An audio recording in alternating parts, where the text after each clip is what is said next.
missed the last 7 games of the 2023 season. He's battled through multiple injuries over his short career, but he is ready to remind everyone in the league what he can do, saying he wants to give everyone something to talk about this year. All right. It's kind of like, it reminds me in music or really anything that someone will have like a one-hit wonder and they'll be like the biggest thing in the world for a short little bit, and then you don't hear from them for a while and you're like, whatever happened to that person? Yesterday I heard Call Me Maybe at a restaurant. My husband was like, man, that was a one-hit wonder. Whatever happened to her?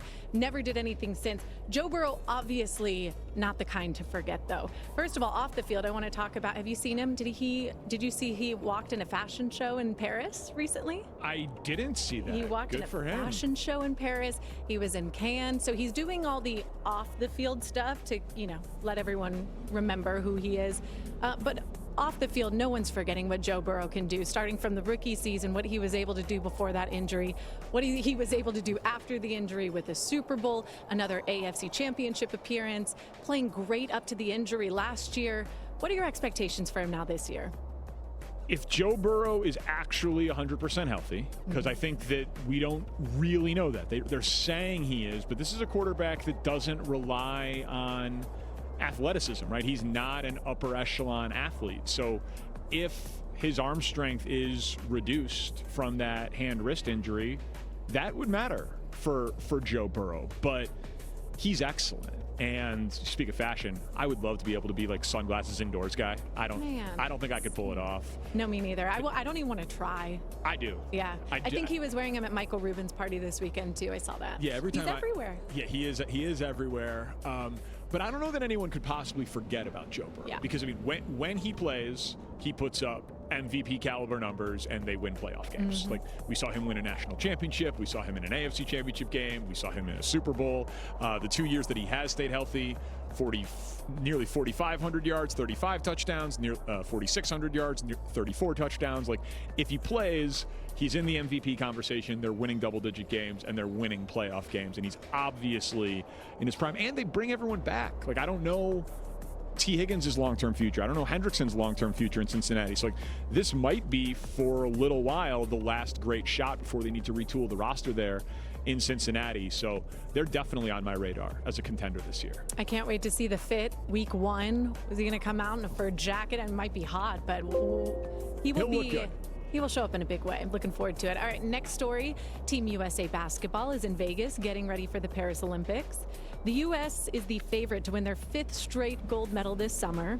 The roster's full of future Hall of Famers, but Anthony Edwards sees himself as the #1 option on the team, saying, they've got to fit in to play around me.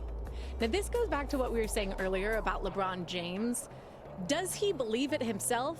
Yes. Does that make it a factual statement?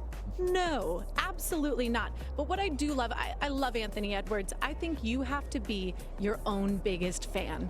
I love his confidence. He's only 22 years old, averaged 25.9 points per game this season, 5 rebounds, 5 assists. In no way is he even remotely close to a LeBron, a Steph, a KD, who he said he literally had a poster on his wall of growing up. He is not at that level yet. But could he be? Will he be? Maybe. He has to believe it. It's the ego of the 1%, right? I mean, there was a famed story of Mario Chalmers when he was on those Heat teams, and he was like, hey, why aren't you ever drawing up the last play for me, or the last shot for me? And you're like, you hit a big shot at Kansas, buddy. We got Dwayne Wade and LeBron James on this team. But it's like, okay, you should be feeling yourself that way. And, I mean, he is more athletic than those guys at this point. He is closer to his prime than those guys at this point. Like, there will be a time when he has a stretch of 10 straight points or dominance for Team USA, because he is one of the best offensive players in the world right now, and he'll do crazy highlights. He'll have his moments with Team USA, but like with LeBron, I mean, we referenced it earlier, LeBron was 5 years into his NBA career when that 2008 team came around, and when Spain gave them a real scare in that gold medal game, they didn't turn to Melo. Melo's one of the best Olympians ever. They didn't turn to LeBron. LeBron had been in the finals at that point. They turned to Kobe.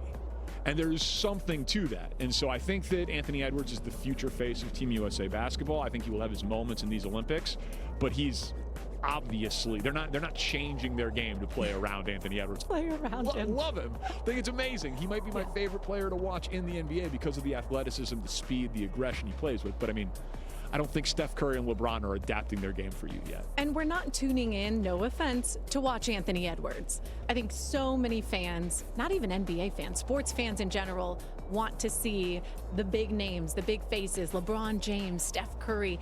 That's what the Olympics are all about, are those big, massive, marketable players. Maybe Anthony Edwards gets there, but he's not quite there yet. Yeah, and to reiterate, I mean, he's going to have his moment. I mean, this is an old Team USA. There are only 5 guys. It's Booker, Halliburton, Bam, and Anthony Edwards as the guys in their 20s, and Tatum on this team. Like, who's the 5th?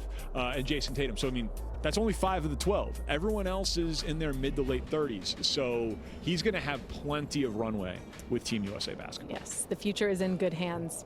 All right, last story. Paul George is the newest member of the 76ers, joining Joel Embiid and Tyrese Maxey to make a new big 3.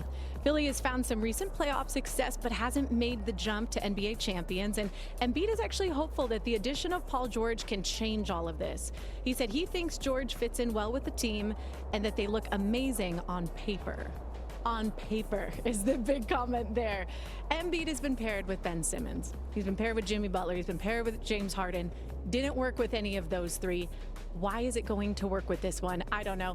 I have lost hope in big 3s. I don't believe in big 3s anymore. We have seen big 3s fail. I mean, everyone, it's always around like free agency when we see someone join a team and we're like, they're winning the championship this year. That just doesn't happen. It never plays out like you would. There's always either going to be a drama, injuries, both of those. Sometimes they don't just play well together. We don't know what it is. This team hasn't been able to make it past the second round. So do you believe this is going to work? Well, I mean, it's interesting that you're that out on big 3s. I mean, we're not that far removed from what the Heat did or what the Warriors did, and you could say they were a big 4 when they got KD, obviously. But there's no question that Boston's greatest attribute was its depth. Yeah. Right? Like, if you were drafting players in the NBA Finals matchup, every Mavericks available, every Celtics available, 5 of the top 7 would have been Celtics, and based on how the finals actually played out, probably 5 of the top 6, because Kyrie didn't have a very good series. So like, Boston's depth was their best attribute, and I think clearly that's what you'd want to do. But it's really hard to do what Brad Stevens did in Boston. I mean, that was nailed the Jaylen Brown pick, nailed the Tatum pick. Unbelievable heist for Porzingis, a heist for Drew Holiday. Like, that's really, really hard to do. I mean, Derek White was their 5th starter for most of the year. Guy got all-star votes. He was all NBA defense. So like, that level of team is also very tough to do. If Philly is healthy, they're really good. Because yes, it is on paper, but Embiid's got injury issues. Paul George obviously has age and injury issues. So like, if you told me right now that they were going to play enough games in the regular season to have chemistry to figure out each other's games, and they're going to be healthy come playoff time, then I'd be like, yeah, let's put them in the Eastern Conference Finals, because I think it's a really interesting mix. Like, I don't think there's any redundancy, right? Maxey is an electric shooter and scorer. Paul George is a great 2-way wing. And Joel Embiid is one of the 5 best players on planet Earth, who's a big man. So I think they complement each other really, really well. But it's hard to mesh in 1 year, and especially if guys have injury issues, it makes it even harder to gel. So I wouldn't bet on them to win the finals, but I do think it's pretty sound team building. Yeah, I would say past the second round. This was also interesting. Kawhi Leonard was asked yesterday during media availability what he thought about Paul George leaving the Clippers to go join the 76ers, and he actually declined to comment. He said, yeah, ask me about Team USA. That's all I want to talk about. He later did add on, like, there is no beef there. I just don't want to talk about it. What do you think Kawhi is feeling? I think he's feeling like it was one of the great wasted pairings of the last 20 years in NBA history. I mean, there was a lot of sizzle, not a lot of steak to him and Paul George getting together. And, you know, when's he going to have his next chance? It's tough. It's tough to imagine. Kawhi got his. Yep. But they were supposed to be an impossible duo on offense and defense, and they just never had their playoff moments. Yeah. All right, that's Herdline News. That's Ashley with the news. Thank you, Ashley. Well, that's the news. And thanks for stopping.